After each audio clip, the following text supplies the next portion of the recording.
বেঁচে আছি দুনিয়ায় তোমারি রহমতে, বেঁচে আছি দুনিয়ায় হাসরেতে হবে দেখা আমার প্রেমের সাধনায়। আল্লাহুম্মা সাল্লি আলা সাইয়্যিদিনা ওয়া আলা আলি সাইয়্যিদিনা।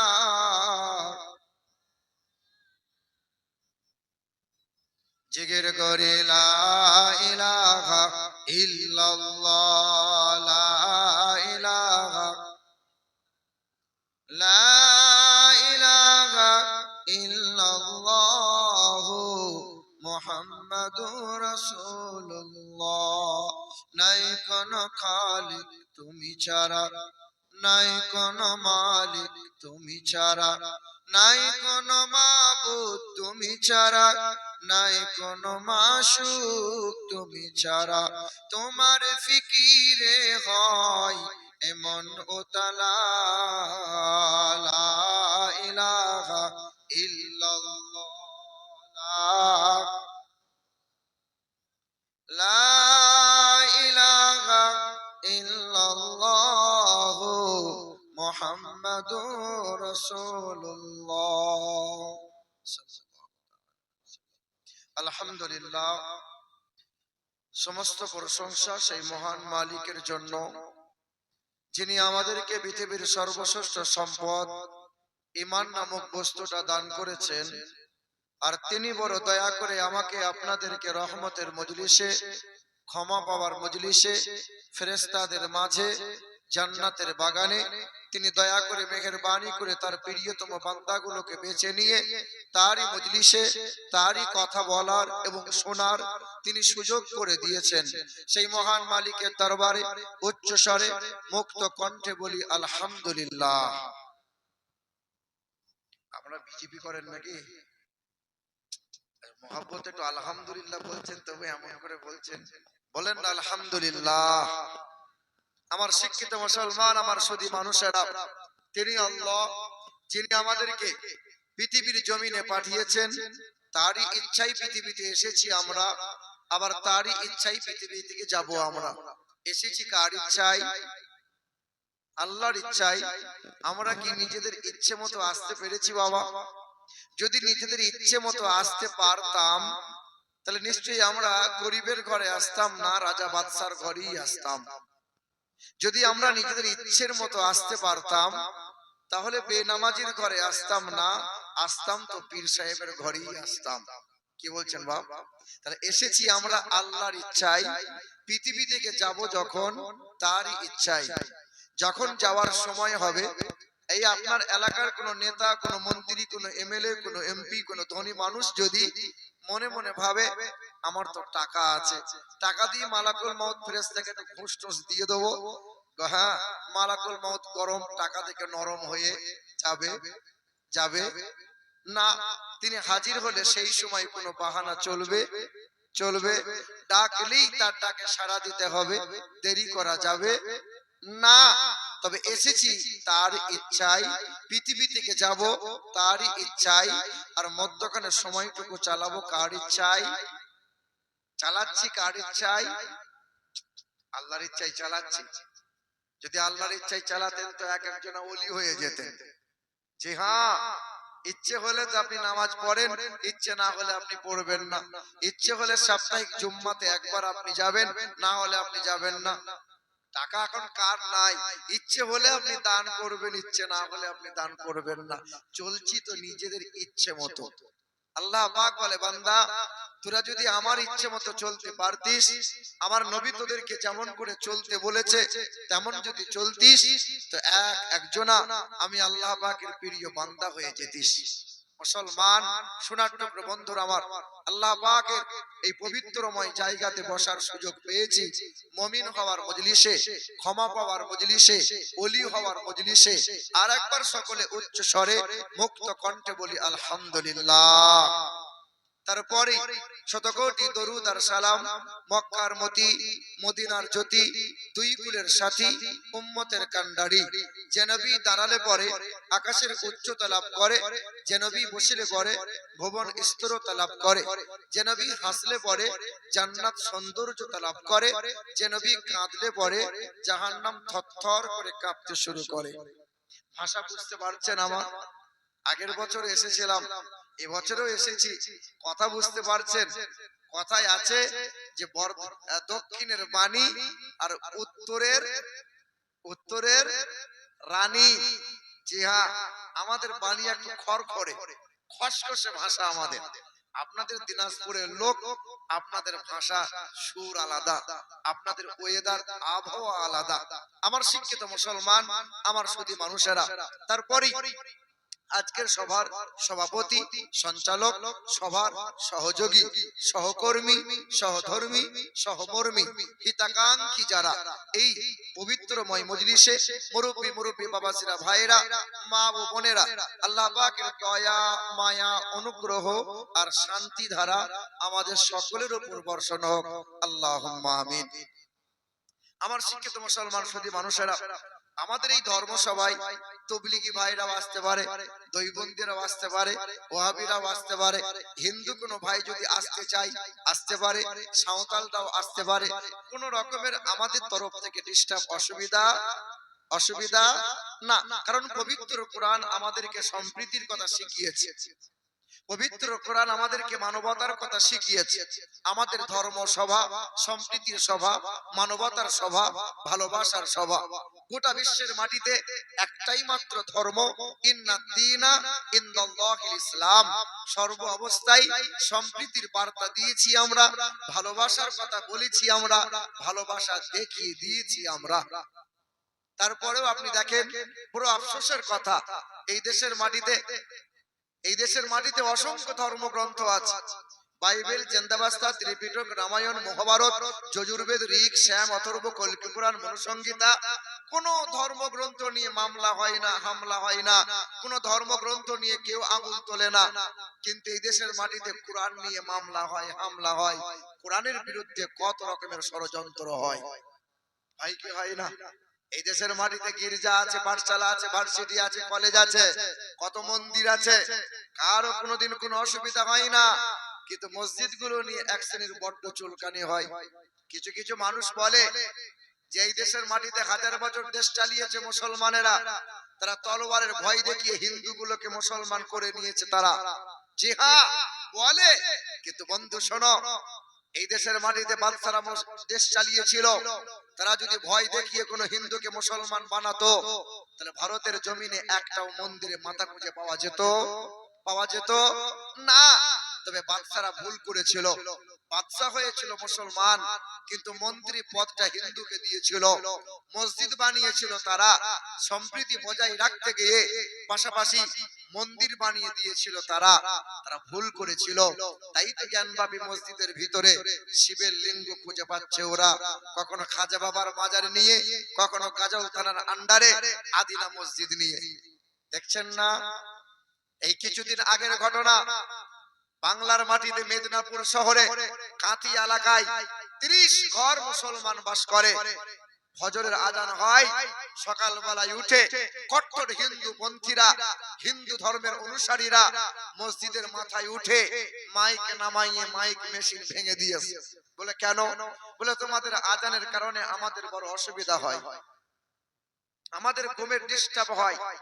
আগে একটা সময় ছিল মসজিদে আজান হতো, মন্দিরে ঘন্টা বাজতো, কারো কোনোদিন কোনো অসুবিধা হয়নি। কিন্তু এখন অসুবিধা হয়, রাজনীতি সুশ্রী পেয়েছে তারা, রাজনৈতিক উস্কানি পেয়েছে ওরা।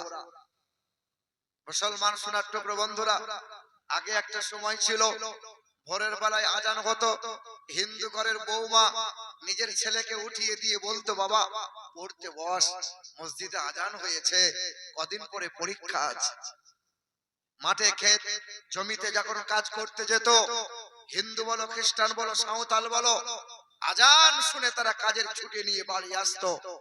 জি, কবি বলেন, এদেশে আল্লাহু আকবারের সুরে সূর্য ওঠে, এদেশে আল্লাহু আকবারের সুরে সূর্য ডোবে, এদেশে আল্লাহু আকবারের সুরে সূর্য ওঠে, এদেশে আল্লাহু আকবারের সুরে সূর্য ডোবে, এদেশের মোল্লা মাঝি কিষান মজুর সবার ঠোঁটে শোনরে লা ইলাহা ইল্লাল্লাহর জিকির ওঠে, এদেশের মোল্লা মাঝি কিষান মজুর সবার ঠোঁটে শোনরে লা ইলাহা ইল্লাল্লাহর জিকির ওঠে, ইমানের তপ্ত আগুন জ্বলছে সবার বুকে বুকে, সে আগুন দেশে হতে দেশে দেশান্তরেও জ্বালতে হবে, এদেশে আল্লাহু আকবারের সুরে সূর্য ওঠে, এদেশে আল্লাহু আকবারের সুরে সূর্য ডোবে, এদেশের গঞ্জ গ্রামে খোদার নামে তসবিহ হাতে, এদেশে গঞ্জ গ্রামে খোদার নামে তসবিহ হাতে, কত পীর আউলিয়াদের অশ্রু ঝরে গভীর রাতে, এদেশের মিনার হতে মুয়াজ্জিনের আজান শুনে কোটি পিরান ধুলাই পড়ে সিজদা পড়ে খোদার শনে, এদেশের সবুজ মাঠে সবুজ বনে সবুজ ঘাসে মদিনার সবুজ মিনার ঝলসে ওঠে দুই নয়নে, এদেশে আল্লাহু আকবারের সুরে সূর্য ওঠে, এদেশে আল্লাহু আকবারের সুরে সূর্য ডোবে, বলো সুবহানাল্লাহ। জি হ্যাঁ, সব সময় আমরা সম্প্রীতির বার্তা দিয়েছি। জি, দয়া রাসূল মায়ার নবী হাবিবে কিবরিয়া জীবন ভর তিনি ভালোবাসা দিয়ে দিন ধর্ম প্রচার করেছিলেন। শুনে থাকবেন আপনারা, নবী আমার নিজ হাতে তৈরি করলেন মসজিদে নববী, মাগরিবের নামাজটা আদায় করে মসজিদে নববী থেকে বার হয়েছেন, লক্ষ্য করে দেখছেন এক দল কিছু মানুষ দাঁড়িয়ে আছে, নবী সামনে গিয়ে জিজ্ঞাসা করছেন, বাবা তোমরা কারা বাবা? বলে আমরা বিদেশ থেকে এসেছি পেটের দায়ে ব্যবসা করতে, আমরা খ্রিস্টান, আমরা ইহুদি, আমরা অমুসলিম। নবী আমার বলছেন, বাবা আমি তো জাতপাতের কথা জিজ্ঞাসা করি নাই, এ বাবা আমাদের দেহের রক্তের রং যা হিন্দুদের রক্তের রং তো তাই না, আমাদের তো দেহের রক্তের রং সবুজ নাকি? ওই যে মালদা পার করে গাজলে দাঁড় করিয়েছিলাম বেশ কয়েক মাস আগে, গাড়িটা দাঁড় করিয়েছি, চায়ের দোকানে চা খাবো বসেছি, আর একজন হিন্দু ছেলে বলছে মুসলমানদের রং হলো সবুজ আর আমাদের হিন্দুদের রং হলো লাল। আরে কি নাম কি? বলে আমার নাম সুকুমার। আর হিন্দুদের রং যদি লাল হয় আর মুসলমানদের রং যদি সবুজ হয়, তা তরমুজটাকে হিন্দু বলবি না মুসলমান বলবি বল? ওর ভেতরটা সবুজ, ভেতরটা লাল তো উপরটা সবুজ। তখন বলছে আসছি পরে দেখা হবে। আমরা যা দেখা কর। এ বাবাজিরা ভাইরা আমার, সোনার টুকরো বন্ধুরা, নবী বলছেন, বাবা আমি তো জাতপাতের কথা জিজ্ঞাসা করি নাই, পেটের দায়ে ব্যবসা করতে এসেছো। হ্যাঁ, গভীর রাত হয়ে যাবে বাড়ি যেতে, বাড়ি না গিয়ে মদিনা শহরে রাতটা কাটাইয়ে সকাল বেলায় তোমরা বাড়ি যেও। এ আমার সাহাবায়ে কিরামগণ, এক একজনকে দায়িত্ব করে বাড়ি নিয়ে যাও, পেট ভরে খাবার খাওয়াও, আরামের জায়গা করে দাও। সাহাবারা এক একজনকে দায়িত্ব করে নিলেন, কিন্তু একটা মানুষকে কেউ নেয় না। নবী জিজ্ঞাসা করছেন, একে নাও না কেন? বলে আল্লাহ রাসূল এই লোকটা পরের পেলে এত খায় যে হাঁড়ি খালি করে দেয়। দেখবেন সমাজে কিছু কিছু লোক আছে, চারটে রসগোল্লা জীবনে কিনে খায় না, কিন্তু বরযাত্রী গেলে পরে 50-60টা মেরে আসে। চায়ের দোকানে পায়ের উপর পা তুলে বলে 50টা মেরে এলাম। শালা অল্প দিনে সুগার হয়ে মরবি, এবার পরের পেয়ে বেশি খাবেন না, এই অভ্যাস ত্যাগ করবেন। জি, নবী বললেন এই মানুষকে কেউ নেয় না, আমি নেব। নবী বাড়ি নিয়ে গেলেন, তাকে খাবার খেতে দিয়েছেন, খাবার খাই, এত পরিমাণে খাবার খাই, নবী যতবার দেয় ততবার নেয়, কোনো সময় না বলে না, কারণ তার মনে মনে ধারণা আমি এমন করে খাবো, হাঁড়ি খালি করব, নবী যেন খেতে পায় না। জি হ্যাঁ, গলা পর্যন্ত খেয়ে নিয়েছে, খাবার খালি, রাত হয়ে গেল, মানুষটাকে আরামের জায়গা করে দিয়ে নবী আমার মসজিদে নববীতে চলে গেলেন, তাহাজ্জুদের নামাজ পড়লেন, ফজর হলো, সকাল হলো, ইশরাকের নামাজ পড়ে পা পা করে নবী এলেন, আর মেহমানের খোঁজ নেওয়ার জন্য দরজায় হাত দিলেন, দরজাটা আলগা ছিল, টুক করে দরজা খুলে গেল, দেখে মেহমান ঘরে নাই, ঘরের ভিতর থেকে দুর্গন্ধ বার হয়। কিসের দুর্গন্ধ? মেহমানটা এত পরিমাণে পায়খানা করেছে যে গোটা বিছানাময় পায়খানা, দেওয়ালে পায়খানা করে তলোয়ারটা ফেলে দিয়ে পালিয়ে গেছে। নবী আফসোস করে বলছেন, হাই, সে আমার মেহমান ছিল। দয়া রাসূল বিছানাগুলো নিয়ে কুয়ার পাশে গেলেন। কুয়ার পাশে গিয়ে নিজ হাতে পানি উঠায় আর অপবিত্র নাপাক পায়খানা নবী পরিষ্কার করেন।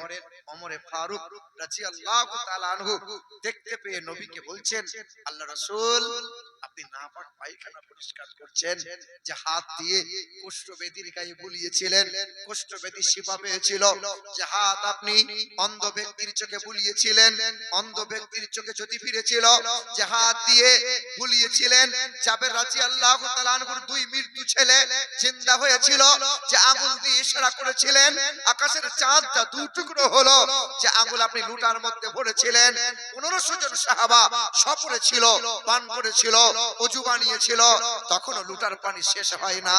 আল্লাহ রাসূল এই পবিত্র হাতে হাত দিয়ে আমরা বায়াত হলাম, শপথ গ্রহণ করলাম।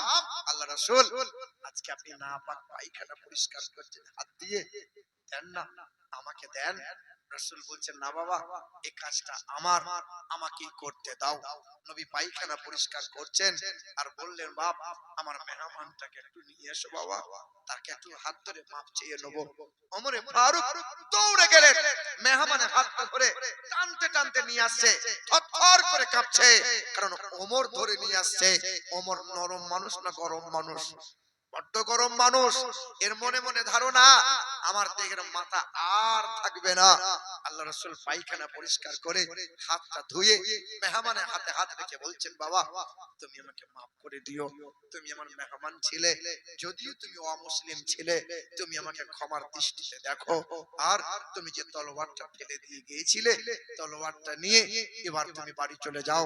ওই মানুষটার চিন্তা উদয় হয়েছে, মানবতার বন্ধু, বিশ্বের সভাপতি, মানব জাতির কল্যাণকর্তা, বিশ্বের প্রধান সেনাপতি, বিশ্বের প্রধান বিচারপতি, বিশ্বের অর্থমন্ত্রী, বিশ্বের ন্যায় রাষ্ট্রমন্ত্রী, পররাষ্ট্রমন্ত্রী, সর্বোপরি বিশ্বের মহান নেতা মহানবী জনাবে মুহাম্মদ রাসূলুল্লাহ, তিনি আমার পায়খানা পরিষ্কার করে আবার হাতটা ধরে বলছেন, আমাকে maaf করে দাও।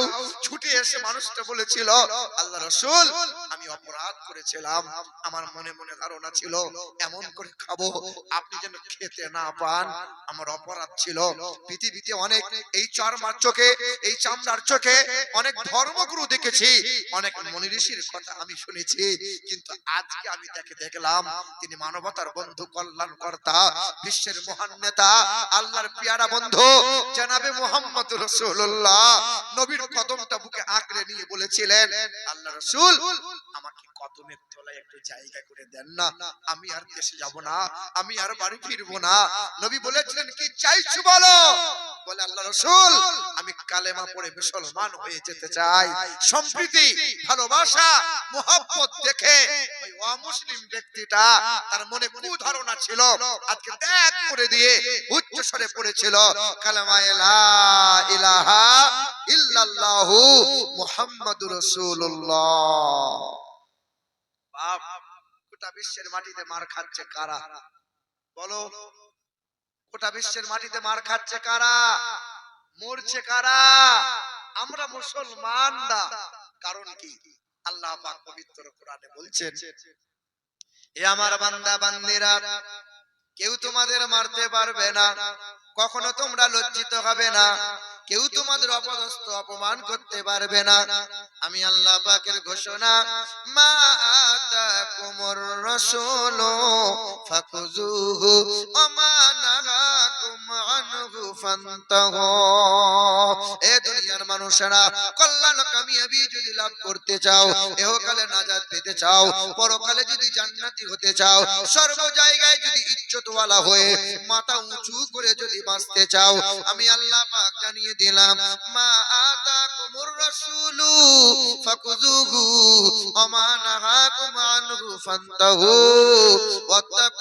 ওয়াত্তাকুল্লাহ ইন্নাল্লাহা শাদীদুল কফ। কোরআন শরীফের পারা নম্বর 28, সূরার নাম সূরা হাশর, আয়াত নম্বর 7, লাইন নম্বর 6। আল্লাহ পাক জগতের মানুষকে জানিয়ে দেয়, হে দুনিয়ার মানুষেরা, আমার নবী তোমাদেরকে যা যা দেবে তা তোমরা গ্রহণ করে নেবে।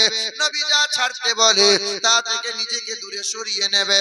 ওয়াত্তাকুল্লাহ, আল্লাহকে ভয় করো, নবীর ইত্তেবা করো, নবীর অনুসরণ করো, নবীর তাবেদারি করো, নবীর গোলামি করো। নবী তোমাদেরকে যা শেখায় তা তোমরা শিখে নাও, নবী তোমাদেরকে যা শোনায় তা তোমরা শুনে নাও। এক কথায় নবী তোমাদেরকে যা যা দেয় তা তোমরা গ্রহণ করে নাও। হে মুসলমান বাবারা, ভাইনাই আমার, ও সোনামণি মা বোনেরা, এবার একবার বিবেকে হাত রেখে বলি, আমরা ওই নবী, যে নবী যা যা দিয়েছে তা তা কি আমরা গ্রহণ করতে পেরেছি? বললাম, চুল কাটে তো ভেড়ার মতো, পোশাক পরে তো ইহুদিদের মতো, খাবার খাই তো গরু ছাগলের মতো, পেশাব করে তো কুত্তার মতো, একটাও নবীর তরিকা মানি না।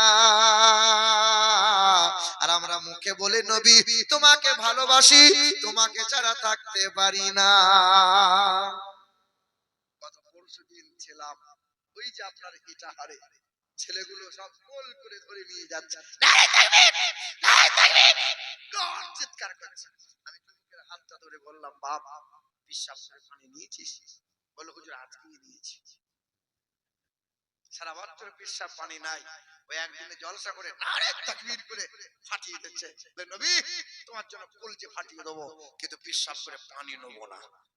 কি বলছে বলো? এ মুসলমান বাবারা, ভাইরা আমার, নবীর উম্মত হলো তারা, খাবার শুরুতে বিসমিল্লাহ বলে খাই যারা। নবীর উম্মত হলো তারা, ঘুম থেকে উঠে আল্লাহর শুকরিয়া আদায় করে যারা। নবীর উম্মত হলো তারা, ঠান্ডা পানি দিয়ে ওযুটা বানিয়ে নিয়ে ফজরের নামাজে কাতারে দাঁড়িয়ে গেছে যারা। নবীর উম্মত হলো তারা, মাথায় টুপি সুন্নতি দাড়ি রেখেছে যারা। নবীর আশিক হলো তারা, নবীর সুন্নতের উপর জিন্দেগি অতিবাহিত করেছে যারা। নবীর উম্মত হলো তারা, বাজারে গিয়ে লটারি কাটে যারা। তাই তো নাকি? যুবক ছেলে প্রতিদিন যায় দোকানে, হ্যাঁ, আমার মতো হুজুরকে এক ভাই ফোন করে বলছে, হুজুর কোথায় আছেন? কেন?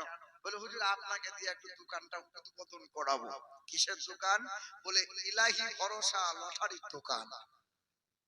জুয়ার দোকানে হুজুরকে দিয়ে উদ্বোধন করাবে? আমি তো বাপ এসবে নাই, এটা হারাম কাজ। করি কি করে তোর জুয়ার দোকান উদ্বোধন? এই হুজুর যায় না তো অন্য মাল গিয়ে হ্যাঁ ফাতেহা করে দিয়েছে। কথা বুঝছেন? যুবক ছেলে প্রতিদিন যায় লটারির দোকানে যায় আর বলে, আল্লাহ পড়ে না, আল্লাহ একটা দাগ মেরে দাও, আল্লাহ একটা দাগ যদি লেগে যায় 50,000 আমি নেবো, 50 তোমাকে দেবো। 20 দিন পরে কোন রকম ঠেকে গেছে 50,000। তো মাল বলছে, আল্লাহ তুমি আমাকে বিশ্বাস করতে পারলে না, আমি কি তোমাকে 50 দিতাম না? আল্লাহ, কথা বুঝছেন? এ মুসলমান সোনার টুকরো বন্ধুরা, লটারি কাটা, জুয়ার আসরে বসা, মদ্যপান করা, এগুলো সমপরিমাণ গুনাহ, যে গুনাহ আল্লাহ সহজে মাফ করে না। এটা মানুষের কাজ হতে পারে না, এটা শয়তানের কাজ। না না বন্ধু, এ কাজ করিও না। এ মুসলমান বাবারা, ভাইরাই আমার, মাদার তরে যাকে দেখলে পরে, মাদার তরে যারা ভক্ত যারা, তাদের পোশাকে চলনে বলনে বোঝা যায় মাদার তরে যারা ভক্ত এরা খ্রিস্টান ধর্মের অনুসারী। তারা জীবনভর পুরুষ চিহ্ন গলায় নিয়ে জীবন পার করছে ওরা। পুলিশকে দেখলে পোশাকে চেনা যায় পুলিশ, আর্মিকে দেখলে পোশাকে চেনা যায় ওটা আর্মি। স্বামী বিবেকানন্দের ভক্ত যারা গেরুয়া পোশাক পরে জীবন পার করছে ওরা। শ্রী চৈতন্যের ভক্ত যারা এই মাথার মধ্যে চুল লম্বা রেখে দিন কাটাচ্ছে ওরা। আমরা তো নবীর আশিক, নবীর উম্মত। কাল যখন সকাল হবে আর আমাদের পোশাকে চলনে বলনে বোঝা যাবে না এটা নবীর উম্মত, বোঝা যাবে। আজকে সব ফেরেশতা মনে হচ্ছে, মাথায় টুপি, সুন্দর পোশাক, কাল সকালে আর মনে হবে? বলো, এ বাবা জিরাবাই নাই আমার স্বভাবগুলো পশু পক্ষীর মতো করে নিয়েছি বাবা। গরু ছাগল কুকুর বিড়াল এদেরকে পেশাব করে পানি নিতে হয় না। গরু ছাগল কুকুর বিড়াল রাতের বেলায় যৌন মিলনের পরে ফরজ গোসল করতে হয় না। আমরা মুসলমান নবীর উম্মত, মুসলমানের বাচ্চা হয়ে যদি পেশাব করে পানি না নেয় আর দাম্পত্য জীবনের মধুর মিলনের পরে ফরজ গোসল যদি না করে, মানুষের খাতায় পড়ে না। ওটা কুকুর বিড়াল গরু ছাগল ছাড়া অন্য কিছু হতে পারে না। গরু ছাগল দেখেও দেখতে পায় না, গরু ছাগল শুনেও শুনতে পায় না। কাল যখন সকাল হবে 2 ঘন্টার বয়ানটা আমিরুল ইসলামের শুনিয়ে দেবে। গরুর কানের কাছে মোবাইলটা লাগিয়ে বলবে, গরু বয়ানটা শোন। 2 ঘন্টা যদি বয়ান শোনানো হয় আপনার গরুটা কি বুঝবে? কাল সকালে গরুকে বলবেন, গরু 3 দিনের জন্য শ্বশুর বাড়ি যাব, 3 দিন বাড়ি আসবো না। বারান্দায় ঘাস আছে, পিছনে বাথরুম আছে, ঘাস খাবি 2 টাইম বাথরুম যাবে। গরুকে যদি 3 ঘন্টা বয়ান করা হয়, 4 ঘন্টা ধরে যদি এমন করে বোঝানো হয়, আপনার গরুটাকে শুনবে? ওটা গরু, ওটা অবলা প্রাণী। গরু ছাগল দেখেও দেখতে পায় না, শুনেও শুনতে পায় না। কত মানুষ কষ্ট পায়, কত মানুষ আঘাত পায়, কত মুসলমান অত্যাচারিত হয়, কত মুসলমান মার খায়। এই বেটা শুনেও বলে যে মার খাচ্ছে খাক না কেন, আমি তো ভালো আছি। গরু ছাগলের স্বভাব নিয়ে যার বেদনা মায়া অন্তরে জাগে না, মুসলমানের প্রতি যার মায়া জাগে না, ওই ব্যক্তিটা কখনো মানুষের খাতায় পড়ে না। লাহুম কুলুবুল্লাহ ইয়াফকাহুনা বিহা ওয়া লাহুম আইনুল্লাহ ইবসিরুনা বিহা ওয়া লাহুম আযানুল্লাহ ইয়াসমাউনা বিহা উলাইকা কাল আনআম। বুঝেও বুঝে না যারা, বিবেক আছে বোঝে না, দেখেও দেখে না যারা, চোখ আছে দেখে না, শোনেও শোনে না যারা, কান আছে শোনে না, উলাইকা কাল আনআম। তারা হলো 4 পায়ে গরু ছাগল কুকুর বিড়ালের চাইতে খারাপ। তারা মানুষের খাতায় পড়ে না, এটা মহান মালিকের ঘোষণা। নবীর উম্মত হলো তারা সুখে দুঃখে এক আল্লাহকে স্মরণ করে যারা। ভুট্টা চাষ ভালো হয়, ভুট্টা এই তো যাকে মাকাই বলেন আপনারা, আমাদের বর্ধমান জেলায় ধান ভালো হয়। তো যে সময় ধান ফলন ভালো হয়, আমরা মৌলভী সাহেবরা মাদ্রাসা মসজিদের জন্য একটু কালেকশন করতে যাই। বাপ চাষা ফসল তো ভালো হয়েছে, 2-1 বস্তা ধান মসজিদে দাও, মাদ্রাসায় দাও। তো মুরব্বি বলে, চাষ কি ফলন কি এমনি এমনি হলো? চাষ করা শিখতে হয়েছে। চাষি ভালো তাই ফলন ভালো হয়েছে। আল্লাহ বলছে দাঁড়া, তো সব ধান সব জমি সাদা করে দেবো। পরের বছরে মাজরা পোকা 16 বার স্প্রে করছে, ধান ধারও হয় নাই। চায়ের দোকানে বসে মুখটা তুবড়ে গেছে। চাষা কি ব্যাপার? বলে বাবা বলিস না, আল্লাহ সব মেরে দিল। মানে ভালো হলে আমি করেছি, খারাপ হলে আল্লাহ। আল্লাহ বলছি এটা আমার কি বান্দা হতে পারে? এটা কি বান্দা হতে পারে? জুম্মার দিনে 58 বছরের মুরব্বী মানুষ, আজান হয়েছে মসজিদে ঢুকবো, মসজিদের পাশের বাড়ি 58 বছরের মুরব্বী দাড়িগুলো চেঁচে সাদা করেছে, আর ফাঁকে ফাঁকে চুল সাদা হয়েছে, তাই বিরাসে করে নিয়ে কালি দেয়, মানে চুল কালো রং করে। চাষা 58 বছর বয়সে আবার চুল কালো করছো কেন? তো বলছে বাপ তুই জানিস আমার বয়স 58, তোর চাচি জানে আমার বয়স 58, ওই পাড়ার ভাবিরা কি জানে আমার বয়স 58? মনে হচ্ছে কোনদিন মরবে না ও। আমার গায়ের বদর আলী সুদের টাকায় ধনী, আমার গায়ের বদর আলী সুদের টাকায় ধনী, আর সাদা চুলে কালি লাগাই শয়তানের এখনি। আমার গায়ের বদর আলী সুদের টাকায় ধনী, আর সাদা চুলে কালি লাগাই শয়তানের এখনি। নামাজ রোজার ধারে ধারে না, মাথায় রাখে টুপি, আর আজও আমার হয়নি জানা মানুষ কত রূপী। জুম্মাবারের মুসল্লি সে সামনে গিয়ে বসে, সারা রমজান মাস দেখবে রোজা রাখে না, ঈদের দিনে একদম মৌলভী সাহেবের গায়ে গা লাগিয়ে বসে, মনে হচ্ছে গোটা রোজার মাস রোজা সব ও রেখেছে। কি বলছেন বলেন? দেখবেন এরকম লোক আছে। যারা মিলাদ জলসা শুনে তারা তাবারুক পায় না, আর যে মাল কটা বাইরে ঘুরে বেড়ায় তারা হ্যাঁ মাল আগে পেয়ে যায়। পাই কি পাই না? যে গোটা রমজান মাসে রোজা রাখে না সে সামনে কাতার, আর যে রোজা রাখে সে পিছনে বসে। হ্যাঁ, জুম্মাবারের মুসল্লি সে সামনে গিয়ে বসে, আরে তসবিহ হাতে মনে মনে টাকার হিসেব কষে। আমার গায়ের বদর আলী সুদের টাকায় ধনী, আর সাদা চুলে কালি লাগাই শয়তানের খনি। এ মুসলমান বাবারা ভাইরা আমার, ও সোনার টুকরা বন্ধুরা আমার, শুধু মানুষেরা, আল্লাহ পাক রব্বুল আলামিন জানিয়ে দিলেন, এ দুনিয়ার মানুষেরা কল্যাণ ও কামিয়াবি যদি লাভ করতে চাও, সব জায়গায় যদি ইজ্জত ওয়ালা হতে চাও, আমি আল্লাহ পাকের ঘোষণা, মা আতাকুমুর রাসূল ফাকুযুহু ওয়া মা নাহাকুম আনহু ফান্তাহু। নবীর তাবেদারি করো, নবীর ইত্তেবা করো, নবীর গোলামি করো, নবীর অনুসরণ করো, কারণ আমি আল্লাহ পাক নবীকে সব দিক দিয়ে সুন্দর বানাইছি, আলা বানাইছি, আজিম করে বানাইছি। কোরআনেতে পারা নম্বর 29, সূরার নাম সূরা কালাম, পৃষ্ঠা নম্বর 3, আয়াত নম্বর 4, লাইন নম্বর 14। আল্লাহ পাক জগতের মানুষকে জানিয়ে দিল, ওয়া ইন্নাকা লাআলা খুলুকিন আযীম।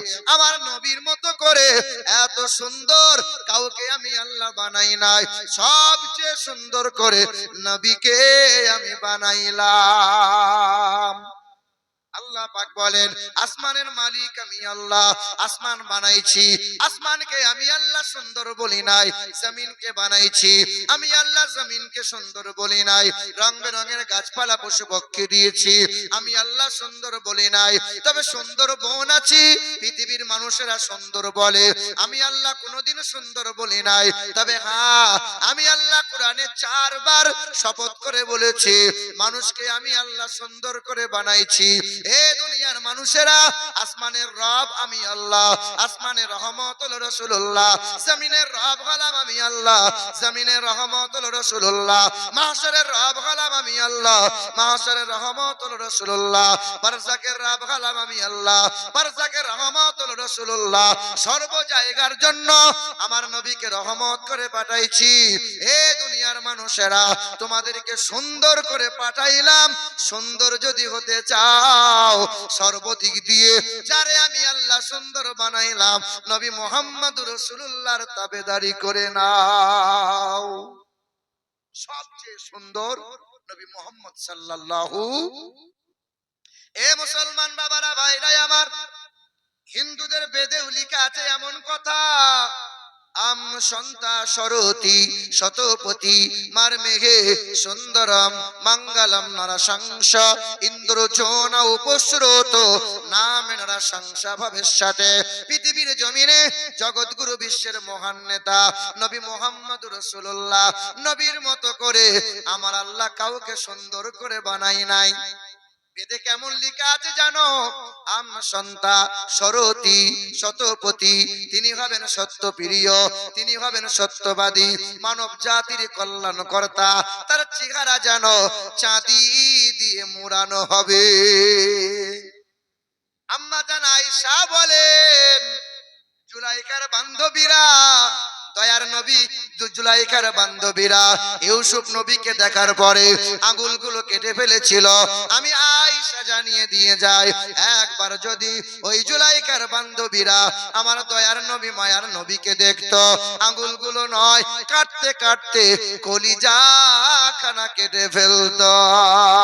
বেদেও লেখা আছে, ইতং কৌলগত অততে সাং ভবিষ্যতে মানাংশে বেশাদানিব ইন্দ্রজোনা উপস্রোত নামেনা সংসা ভবিষ্যতে। তিনার চেহারা দিয়ে সুগন্ধ বার হবে, ওই সুগন্ধের সৌরভে দেশের মানুষের মন পবিত্র হবে। তিনি হবেন মানব জাতির মুক্তির দূত, তার নাম হবে না সংসা, বাংলায় করলে হবে প্রশংসিত, আরবিতে হবে মুহাম্মাদুর রাসূলুল্লাহ।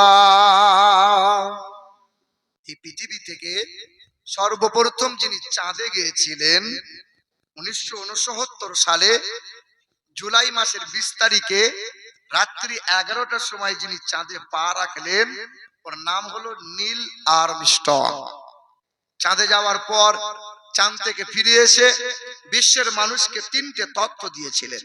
এই বিশ্বের মানুষেরা, চাঁদে বিন্দুমাত্র কোনো অক্সিজেন নাই, চাঁদে উর্বরতা নাই, চাঁদে কালো দাগ কালো রেখা দেখতে পাওয়া যায়। পৃথিবীর সাংবাদিকরা প্রশ্ন করেছিল, স্যার চাঁদে কেমনে কালো দাগ কালো রেখা দেখতে পাওয়া যায়, কেমনে হলো? বলে 6 মাস রিসার্চ করলাম, বাইবেল জান্দাবাস্তা ত্রিপিটক কোরআন পড়লাম, জানতে পারলাম ইকতারাবাতি সাআতু ওয়ান শাক্কাল কামার। হে জগৎবাসী, জানা নাই চাঁদে যে অ্যাক্সিডেন্ট হয়েছিল?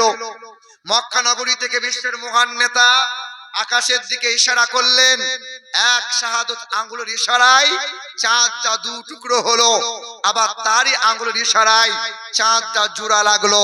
আমি নীল আর্মস্ট্রং বলি, নবীর আঙ্গুলের ইশারায় চাঁদ টুকরো হয়েছিল। আজও চাঁদে দাগ দেখতে পাওয়া যায়, কিন্তু যার জীবনী পড়লাম, যার চরিত্রে যার জীবনীতে বিন্দু মাত্র যার চরিত্রে দাগ নাই, নবী মুহাম্মদ রাসূলুল্লাহ। ডক্টর মাইকেল এইচ হার্ট বলেন, আমেরিকা দেশের বিখ্যাত লেখক ডক্টর মাইকেল এইচ হার্ট, তিনি একটি গ্রন্থ লিখলেন, দ্য 100। গোটা বিশ্বের মাটিতে সুনাম অর্জন করে নিল। 100 ভালো ভালো মানুষের জীবনী লিপিবদ্ধ করলেন তিনি। ওই ডক্টর মাইকেল এইচ হার্টকে প্রশ্ন করা হয়েছিল, স্যার আপনি তো খ্রিস্টান ধর্মের মানুষ, খ্রিস্টান ধর্মের মানুষ হয়ে যিশুর গুণগানটা প্রথমে কেন করলেন না? আব্রাহাম লিঙ্কনের জীবনী কেন লিখলেন না? গুরু নানকের জীবনী কেন লিখলেন না? 100 ভালো ভালো মানুষের জীবনী লিপিবদ্ধ করলেন, সর্বপ্রথমে যার জীবনী দিয়ে শুরু করলেন তিনি হলেন নবী মুহাম্মদুর রাসূলুল্লাহ। ওই ডক্টর মাইকেল এইচ হার্ট বলেছিলেন, পৃথিবীর জমিনে মানব জাতির মুক্তির দূত, মানবতার বন্ধু, বিশ্বের মহান নেতা, যিনি জীবনে কখনো কোনোদিন একটাও মিথ্যা কথা বলেন নাই, যীশু খ্রিস্ট নয়, আব্রাহাম লিঙ্কন নয়, গুরু নানক নয়, মহাবীর নয়, বালক ব্রহ্মচারী নয়, স্বামী বিবেকানন্দ নয়, গৌতম বুদ্ধ নয়, যিনি জীবনে মানব অথবা দানবের সঙ্গে কখনো জবান বা হাতের দ্বারাই দুর্ব্যবহার করেন নাই, পশু পক্ষীকে আঘাত দেন নাই, তিনার মতো এত সুন্দর মহামানব পৃথিবীর জমিনে 2টা পাবে না। তাই সুন্দর দিয়ে শুরু করলাম, মানুষ যাতে গোটা বইটা পরিপূর্ণ ভাবে পড়ে। বলে সুবহানাল্লাহ। নবীজির মতো সুন্দর আর কেউ হতে পারে না। এ বাবাজিরা, ভাইরাই আমার, ও মা বোনেরা, শুনে রেখে দেবেন, পৃথিবীর জমিনে সর্বদিক দিয়ে আলা ও আজিম করে যারা বানাইলেন নবী মুহাম্মদুর রাসূলুল্লাহ সাল্লাল্লাহু তাআলা আলাইহি ওয়াসাল্লাম। আব্বা জানেরা, ভাই জানেরা, ও মা বোনেরা, ওই নবীকে আমার আল্লাহ পাক সবচেয়ে বেশি মোহাব্বত করে দেখালেন। দেখেন, দয়ার নবী আমার যখন তিনি ওই মসজিদুল আকসার দিকে মুখ করে নামাজ পড়ছিলেন, বারবার নবী আমার চেহারা ঘুরিয়ে নেয়।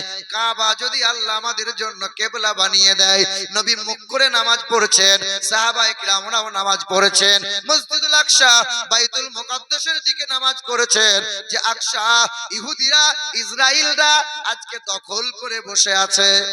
এই ইহুদি সম্প্রদায় যারা, এরা বিশ্বাস করে যে উজাইর আলাইহিস সালাম আল্লাহর বেটা। ইহুদি সম্প্রদায় যারা, এরাই একদিন দাজ্জালের অনুসারী হবে। আর গোটা বিশ্বের মাটিতে এই ইহুদিরা একদিন গোটা বিশ্বটাকে পরিচালনা, এখনো তারাই করছে, ইহুদিরাই করছে। বেশিরভাগ অধিকাংশ প্রোডাক্ট আমরা ব্যবহার করি এই ইসরাইল ইহুদিদের। জি হ্যাঁ মুসলমান সোনার টুকরো বন্ধুরা আমার, তো আজকে যখন মসজিদুল আকসা ইহুদিরা দখল করেছে, আর দয়ার রসুল যখন বাইতুল মুকাদ্দাসের দিকে মুখ করে নামাজ আদায় করছিলেন, বারবার মুখটা কাবার দিকে করছেন, আল্লাহ যদি কাবাকে আমাদের জন্য কেবলা বানিয়ে দিতেন। আল্লাহ পাক বলছিলেন জিবরাইল ফেরেশতা, জিবরাইল ফেরেশতা শুনে রেখে দাও, আমার হাবিবের কাছে জানিয়ে দাও, আদম নবী আলাইহিস সালাতু ওয়াসালাম তিনি বলেছিলেন আল্লাহ তুমি যাতে সন্তুষ্ট হও আমি তাহাই করতে রাজি আছি। নূহ নবী আলাইহিস সালাম বলেছিলেন আল্লাহ তুমি যাতে সন্তুষ্ট হও আমি তাহাই করতে রাজি আছি। ইব্রাহিম নবী বলেছিলেন আল্লাহ তুমি যাতে রাজি আছো আমি তাহাই করতে রাজি আছি। সব নবী পয়গম্বরেরা আল্লাহর সন্তুষ্ট চেয়েছিলেন, আর আল্লাহ বলেছিলেন জিবরাইল জানিয়ে দাও আমার নবী যাতে সন্তুষ্ট, হাবিবের মোহাব্বতে আমি আল্লাহ তাই করতে রাজি আছি। আল্লাহ জানিয়ে দিলেন কদ নারা তাকাল্লুবা ওয়াজহিকা ফিস সামা ফালানুওয়াল্লিয়ান্নাকা কিবলাতান তারদাহা ফাওয়াল্লি ওয়াজহাকা শাতরাল মাসজিদিল হারাম। ওগো নবী আপনার সন্তুষ্টির জন্য আমি আল্লাহ কাবাকে কিবলা বানিয়ে দিলাম। আল্লাহ বলেন আমার নবীকে আমি সবচেয়ে বেশি মহব্বত করি। দুনিয়ার মানুষ কল্যাণ যদি পেতে চাও নবীকে মহব্বত করো। এ দুনিয়ার মানুষেরা আল্লাহ বলেন কুল ইন কানা আবাউকুম ওয়া আবনাউকুম ওয়া ইখওয়ানুকুম ওয়া আজওয়াজুকুম ওয়া আশীরাতুকুম ওয়া আমওয়ালুন ইকতারাফতুমুহা ওয়া তিজারাতুন তাকশাউনা কাসাদাহা ওয়া মাসাকিনু তারদাউনাহা আহাব্বা ইলাইকুম মিনাল্লাহি ওয়া রাসূলিহি। এ দুনিয়ার মানুষেরা বাপ মাকে ভালোবাসো, ছেলে মেয়ের হক আদায় করো, ভাই বোনের হক আদায় করো, ব্যবসা করো, বিজনেস করো, চাষ করো, আবাদ করো, চাকরি বাকরি করো, বাড়ি গাড়ি করো।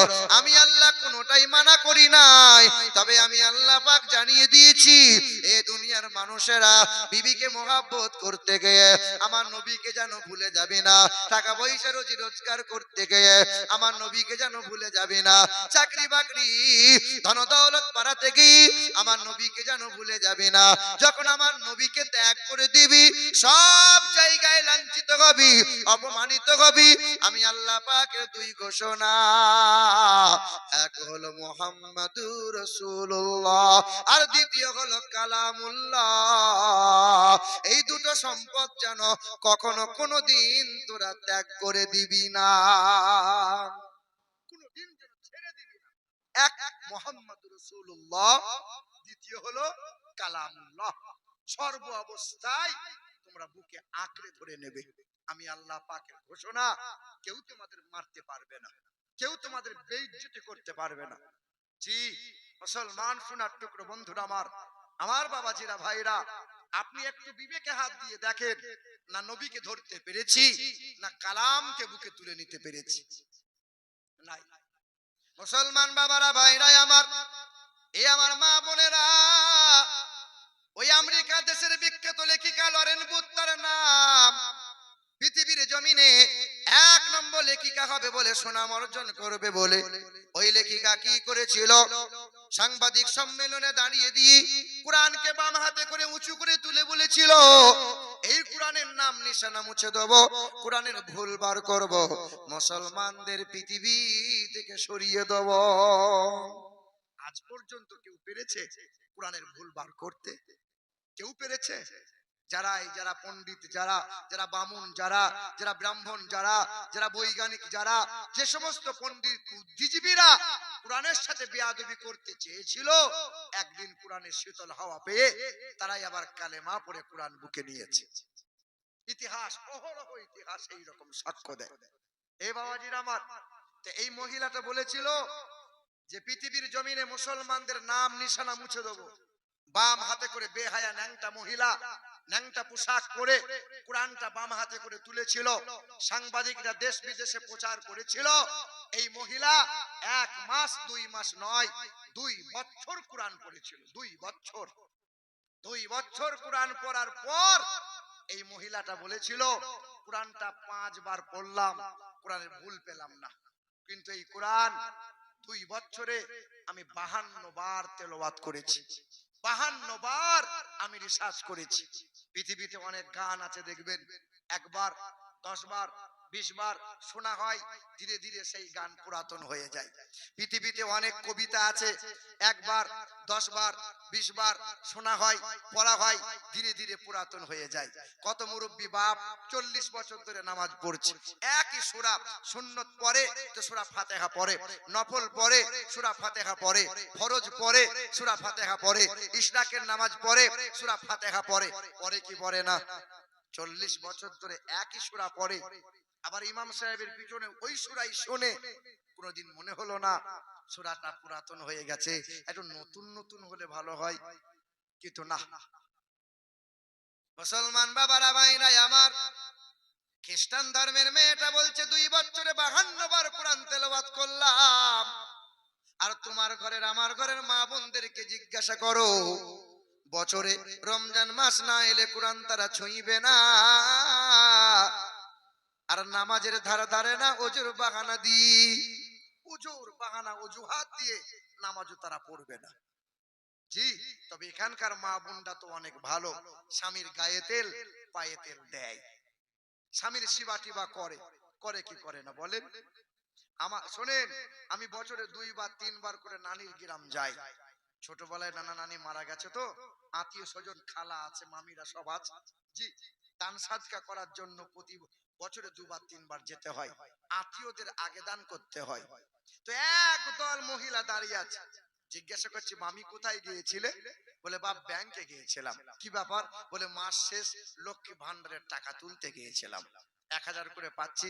আনো ভালো তো, 1000 করে পাচ্ছ? বলে বাপ ভালো তো বলছিস, আমি পাচ্ছি 1000, সালমার মা পাচ্ছে 1000, জরিনার মা পাচ্ছে 1000, কিন্তু কুদালের মা 2000 পাবে কেন? কুদালের মা 2000 পাবে কেন? এটা মমতার ভুল হচ্ছে না? মানে খেপি, কোদালের বাপ যে মরে গেছে, যে বিধবা ভাতা 1000 পাবে, তার লক্ষ্মী ভান্ডারে পাচ্ছে, বিধবা ভাতাও পাচ্ছে। তোমার হাতটা ধরে বলছে বাপ দেশ বিদেশ করছিস, কত জলসা করছিস বাপ, একটু দোয়া করতে পারছিস না? মানে কি দোয়া করব? বলে দোয়া করে দিয়ে যেন বুড়োটা মরে যায়, তাহলে আমিও 2000 করে পাবো। এ বাবাজির আমার, আল্লাহ আমার মাফ করো আল্লাহ, কত বড় কথা। এখানকার মা বোনরা তবু ভালো, যে স্বামীর কোন সময় অমঙ্গল কামনা করে, অমঙ্গল কামনা করে করে না। জি, আজ পর্যন্ত শুনেছেন যে কোন মহিলা হার্ট অ্যাটাক করে মরে গেল? শুনেছেন? চিকিৎসা বিজ্ঞান বলছে পৃথিবীর জমিনে 100-র মধ্যে 98টা পুরুষ মানুষ হার্ট অ্যাটাক করে মারা যায়। কেন? বলে মহিলারা এত পরিমাণে স্বামীকে পেরেশান করে, এত পরিমাণে মানসিক অত্যাচার করে, এই বেচারা অতি অল্প দিনে হার্ট অ্যাটাক করে কেল্লা ফতে। জি, এ মা বোনেরা, স্বামীর হায়াত যদি লম্বা চাও, স্বামীর সাথে দুর্ব্যবহার করো না। অনেক মহিলা হিজাব পরে, বোরখা পরে, আবার স্বামীকে তুই তুকারি করে, স্বামীকে ভাষা খারাপও করে, ওরে হিজাব সহ জাহান্নামে যাবে। জি মুসলমান আমার, বাবাজিরা ভাইরা আমার, এ সোনার টুকরো বন্ধুরা আমার, শুধু মানুষেরা, ওই মহিলা 2 বছরে 52 বার কোরআন তেলাওয়াত করেছিল, আর কোরআনটা বুকে নিয়েছিল, কালেমা পড়ে ইমানদার হয়েছিল, 5 ওয়াক্ত নামাজি হয়ে গেল, তাহাজ্জুদের নামাজ পড়তে লাগলো। মুসলমান সোনার টুকরো বন্ধুরা আমার, মহান মালিকের ঘোষণা, এ দুনিয়ার মানুষেরা, কোরআনকে ছেড়ে দিবি না, কালো হও কিংবা ফর্সা, আরবি হও কিংবা বিহারি, বাঙালি হও কিংবা গুজরাটি, এই দলের হও কিংবা ওই দলের, যে কোনো দল মতের হও না কেন, কোরআন বুকে তুলে নাও।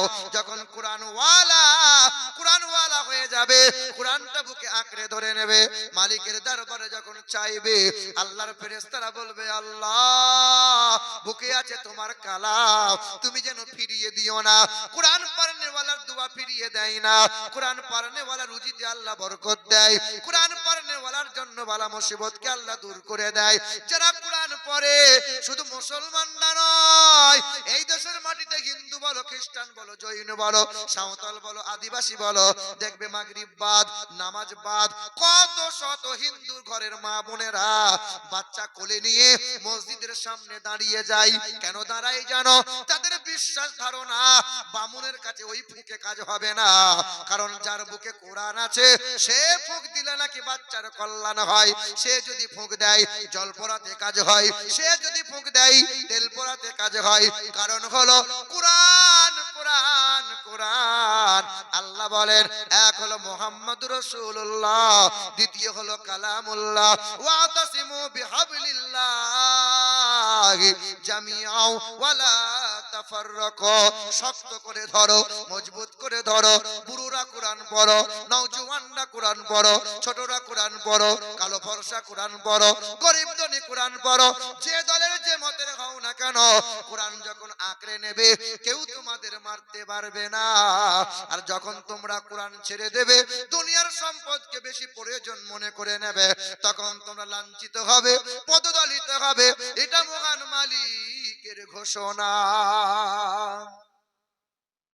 জর্জ বার্নার্ড শ বলেছিলেন যে I believe if a man like the great scientist or prophet sallallahu alaihi wasallam, পৃথিবীর কোন মানুষ যদি কল্যাণ পেতে চায়, বিশ্বের মহাবৈজ্ঞানিক নবী মুহাম্মদ সাল্লাল্লাহু আলাইহি সাল্লামের মতো এত বড় মহাবৈজ্ঞানিক কেউ হবে না।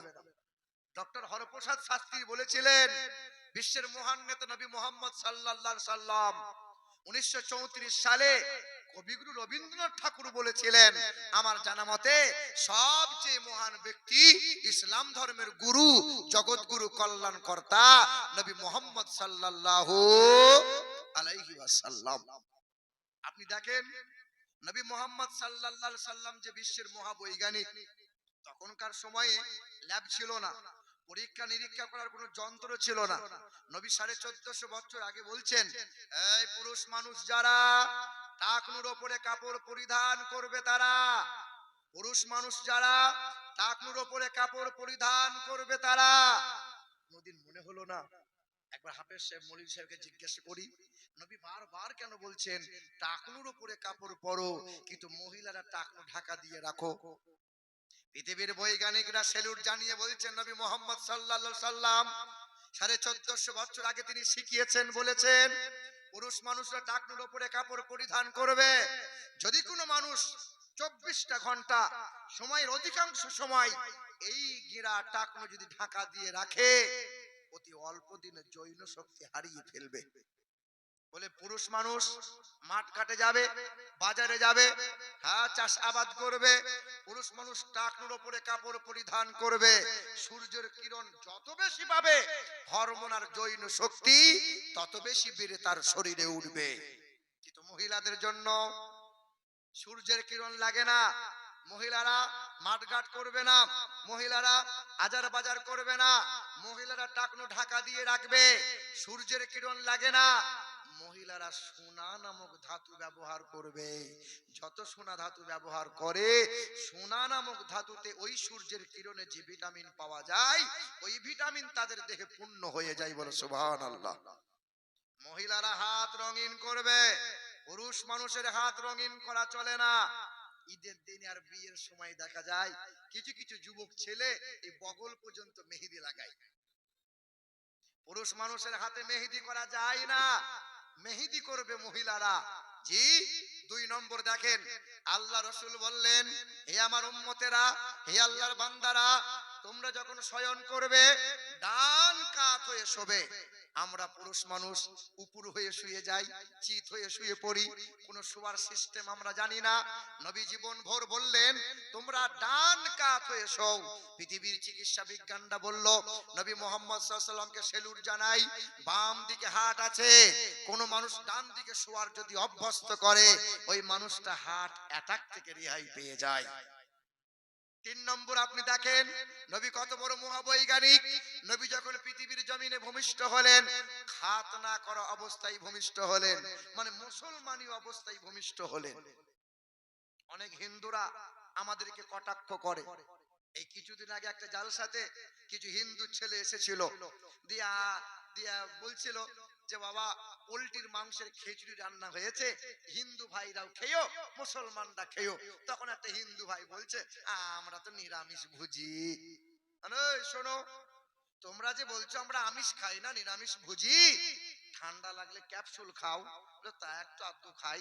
বলে ক্যাপসুলটা কিসের তৈরি? ওটা তো মাছের আঁশ থেকে তৈরি হয়। তোমরা জল খাও না? বলে হ্যাঁ তা তো খাই। তাহলে চামড়া ধোয়া জল কেন খাও? এদিকে বলছে আমরা মাছ মাংস খাই না, আর কলের যে ওয়াশার হয় ওটা তো গরুর চামড়ার ওয়াশার হয়, তখন তো অসুবিধা নাই। হ্যাঁ বাবা, একদল বলে মুসলমানরা গোমাংস খাই তাই আমরা ঘৃণা করি, গরু আমাদের মা। তাই ওই দিন বলেছিলাম কৃষ্ণনগরে, পুলিশ এসে বলছে এসব কথা বলিয়েন না। এ বাবাজিরা, শোনার টুকরো বন্ধুরা আমার, গরু যদি তোমাদের মাই হলো তো মুসলমান কসাইকে ডেকে বিক্রি করলে কেন বলো? গরু যদি মাই হলো তা গরুকে এরকম গোয়ালে না রেখে খাট পালঙে রাখছো না কেন বলো? গরু যদি মা হলো তা তার বাচ্চাকে দুধ পান করতে না দিয়ে গরুর মায়ের দুধটা কেন বিক্রি করলে বলো? গরু যদি মা হলো তা তার চামড়া দিয়ে জুতা হলো, বেল হলো, ব্যাগ হলো, কেন ব্যবহার করলে বলো? আরে মাকে তো মায়ের জায়গায় রাখো না। মুসলমানরা গোমাংস খাবে তাই আমরা ঘৃণা করি। শোনার টুকরো বন্ধুরা আমার, শুধু মানুষেরা, এগুলো আর কিছু নয়। কিছু রাজনীতিরা এসব উস্কানি দিয়েছে, মন্ত্র ঢুকিয়ে দিয়েছে, হিন্দু মুসলমান কর, কোন একটা ইস্যু নিয়ে দাঙ্গা লাগা, আমাদের লাভ হবে, পকেট গরম হবে। শিক্ষিত বাবাজিরা, ভাইরা আমার, আমার শোনার টুকরো বন্ধুরা, দয়ার নবী মায়ার নবী আমার খাতনা করা অবস্থায় পৃথিবীতে এলেন। আমেরিকা দেশের বৈজ্ঞানিকরা 4 বছর রিসার্চ করলো। 4 বছর রিসার্চ করার পরে বলল, হে খ্রিস্টান ধর্মের পাদ্রীরা, তোমরা ছেলেদের খাতনা করে দাও। তো পাদ্রীরা জিজ্ঞাসা করলো কেন? বলে শিশুকালে যদি খাতনা করে দাও 4টে রোগ থেকে মুক্তি পাবে। বলে কেমনে? বলে নবী মুহাম্মদ সাল্লাল্লাহু আলাইহি সাল্লাম খাতনা করা অবস্থায় পৃথিবীতে এসেছেন, তার উম্মত যারা, অনুসারী যারা শিশুকালে খাতনা করে দেয় তাদের। তাই মুসলমানদের 2 অভ্যাস, ছেলেরা মেয়েরা পেশাব করে পানি নেয় আর শিশুকালে বাচ্চাদের খাতনা করে দেয়া হয়। 2 অভ্যাসের কারণে মুসলমানদের 4টে রোগ কোনোদিন হয় না। লজ্জা স্থানে ক্যান্সার হয় না, গোনোরিয়া হয় না, সিফিলিস নামক রোগ হয় না, এইডস হয় না। বলো সুবহানাল্লাহ। অহরহ ইতিহাস আছে এইরকম। শিক্ষিত বন্ধুরা আমার, এই 2 সপ্তাহ আগের ঘটনা তোমাদের দিনাজপুরে, ওই যে আপনার বোতলবাড়ি এলাকায় এক বাঙালের ছেলে, বাঙাল তো বোঝেন আপনারা, বাঙালের হিন্দু ঘরের ছেলে বলছে, প্রায় ফোন করে তো এক খুব কড়া ভাষায় কথা বলে। তো হঠাৎ করে ফোন করে বলছে, হুজুর আমার জন্য একটু আশীর্বাদ করেন, আজ 3 দিন হলো পেশাব হচ্ছে না, আটকে গেছে। আমি বললাম এক কাজ কর, মুসলমানি করগা। কথা বুঝছেন?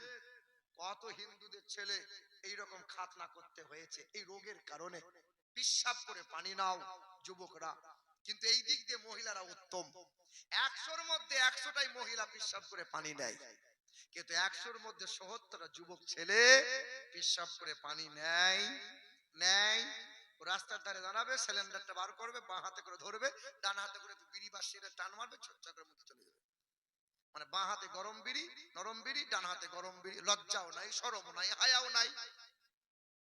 না আমি হাসির কথা বলি নাই, লজ্জা শরমের কথা বলছি। শরম করো মুসলমান বাবারা, ভাইরা আমার, এ সোনামণি মা বোনেরা, সোনার চাঁদ বন্ধুরা আমার, শুধু মানুষেরা, আব্বা জানেরা, মা বোনেরা, কোরআন পড়ো, ছেলে মেয়েদের বুকে কোরআন দাও, নবীজির জীবনী মাঝে মধ্যে শোনাও, শিশুকালের জীবনী বাচ্চাদেরকে শোনাও, বাচ্চাদের হাতে মোবাইল দিও না। ওই যে নদিয়া জেলা হরিণঘাটা বলে একটা জায়গায় আছে, হরিণঘাটা থানার আন্ডারে প্রাইমারি স্কুলের মাস্টার হঠাৎ করে ফোন দিয়ে বলছে, হুজুর একটু দোয়া করে দেন। কিসের জন্য দোয়া? বলে আমার বিবির জন্য দোয়া করে দেন। বিবি কি মারা গেছে? বলে না হুজুর, বিবি জিন্দা আছে। 22 বছর সংসার করছি, আমি স্কুলের মাস্টার, বিবিটা স্কুলের মাস্টারিনী, সংসার করছি 22 বছর, দেখাশোনা করে বিয়ে করলাম। তবে হ্যাঁ, 22 বছর ধরে সংসার করি, আজ আমার বিবিটা কালেমা পড়ে না, ইমানদার হলো না।